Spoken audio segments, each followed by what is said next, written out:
नमस्कार दोस्तों, आयुष क्लासेस में आपका फिर से स्वागत है। आज हम आपको संविधान की प्रस्तावना के बारे में बताएंगे।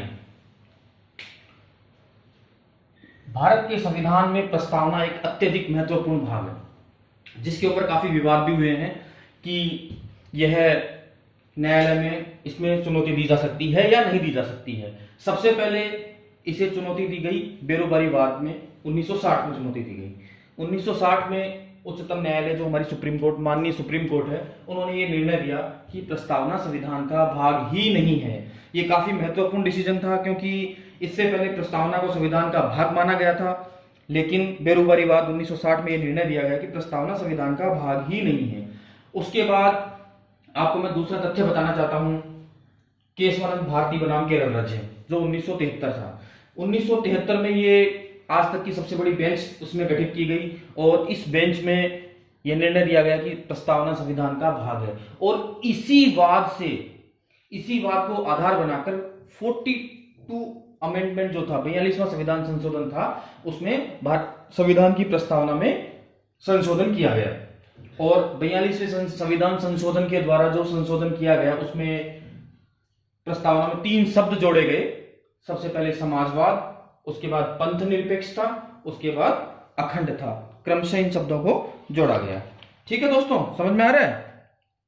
प्रस्तावना को देखने से कुछ बातें स्पष्ट होती हैं कि मोटी मोटी बात बता रहा हूं, संविधान का स्रोत क्या है। मैं आपसे जानना चाहता हूं, संविधान का स्रोत क्या है। संविधान का स्रोत है जनता। मेरे प्यारे दोस्तों, संविधान का स्रोत है जनता। ये संविधान जो बना है, ये जनता के लिए ही बना है। अब मैं 2-3 चीजें बताना चाहता हूं, जैसे कि कुछ हमारे बड़े बड़े विद्वान हुए हैं, उन्होंने कुछ बातें कही है कि प्रस्तावना संविधान की जन्म कुंडली है। ये के.एम. मुंशी जी ने कहा है। प्रस्तावना संविधान का परिचय पत्र है, ये नाना पालकीवाला साहब ने कहा है। और हाँ, जो 1973 का केशवानंद भारती वाद जो था बनाम केरल राज्य, इसमें यह निर्णय दिया गया कि संविधान के किसी भी भाग में अमेंडमेंट किया जा सकता है, आर्टिकल 368 और अन्य तरीकों से, लेकिन वह अमेंडमेंट जो है वह संविधान की आधारभूत संरचना के खिलाफ नहीं होना चाहिए। तो उस समय इंदिरा गांधी की सरकार हुआ करती थी। इंदिरा गांधी की सरकार ने यह पूछा कि संविधान की आधारभूत संरचना क्या है।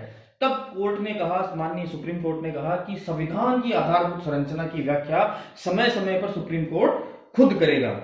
ठीक है दोस्तों, समझ में आ रहा है? प्रस्तावना के बारे में बहुत सारी बातें हैं जो मैं आपको आगे आने वाले वीडियो में भी बताऊंगा, लेकिन संविधान की प्रस्तावना के बारे में मैं कुछ मोटी मोटी बात आपको बताना चाह रहा था। हालांकि इसमें सामाजिक, आर्थिक, पंथ निरपेक्ष, ये सब काफी चीजें न्याय के बारे में भी बताया गया है।